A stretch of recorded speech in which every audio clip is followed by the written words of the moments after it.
La première lettre aux Corinthiens cherche à corriger le désordre qui existe dans tous les domaines. Nous le voyons, le monde est mis de côté parce qu'il est dans le désordre. L'homme naturel est mis de côté parce qu'il est en désordre.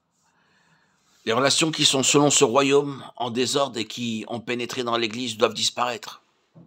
Et l'ordre céleste doit y être établi.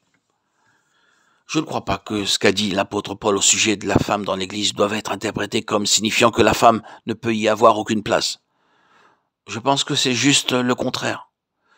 Mais tout ce qu'il dit a pour but de rétablir l'ordre là où il y a du désordre. Il s'agit de l'ordre céleste. Lorsque nous occupons la place qui est la nôtre, nous pouvons fonctionner pleinement. Mais il nous faut être à notre place et la garder.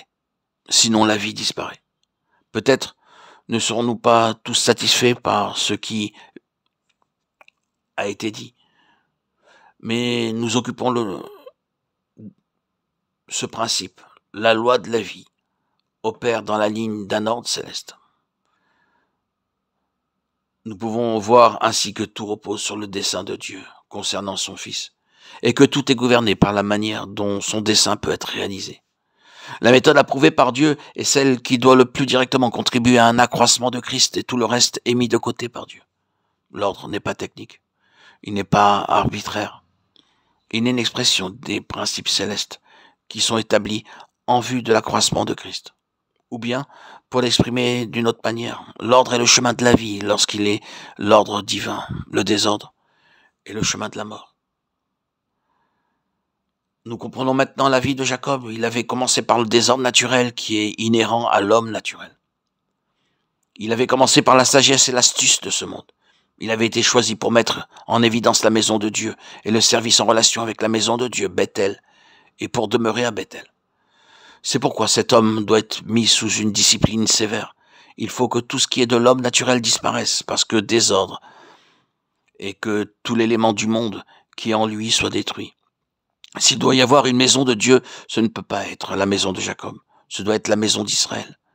C'est le côté spirituel et céleste des choses. Je me demande jusqu'à quel point nous reconnaîtrons la valeur vitale de tout cela.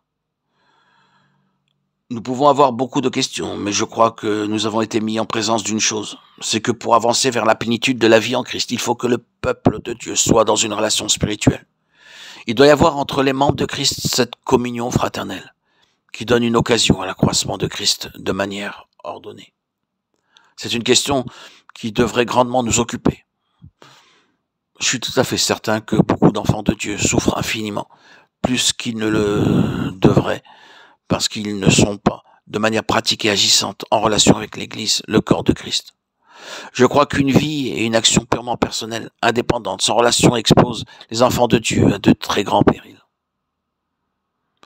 Si seulement le peuple de Dieu s'unissait de manière vitale, ce serait le remède à beaucoup de maux et la délivrance de beaucoup de souffrances inutiles. La parole qui avait été annoncée par Agé est encore vraie aujourd'hui.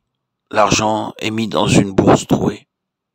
Il y a de la disette, il y a de la stérilité, il y a un résultat tout à fait disproportionné avec les énergies spirituelles mises en mouvement. Tandis que le Seigneur questionne son peuple à ce sujet, il répond lui-même, c'est à cause de ma maison. Si ma maison devient pour vous l'objet central, l'objet qui gouverne votre vie, vous verrez beaucoup de bénédictions là où vous n'avez maintenant aucune bénédiction. Il y aura la vie là où règne maintenant la mort. Il y aura la délivrance là où règne maintenant l'esclavage. Il y aura la lumière là où sont maintenant les ténèbres. Il y aura l'assurance là où tout n'est maintenant que déception. Nous réalisons peu combien de souffrances de toutes sortes il y a aujourd'hui parmi les chrétiens, à cause d'une action indépendante et d'un manque de relation de la part des enfants de Dieu. Laissons-nous sonder par le Seigneur à cet égard. Si c'est là sa pensée que nous lui demandions sérieusement de nous la faire comprendre, il nous montrera de quelle manière il veut établir son ordre.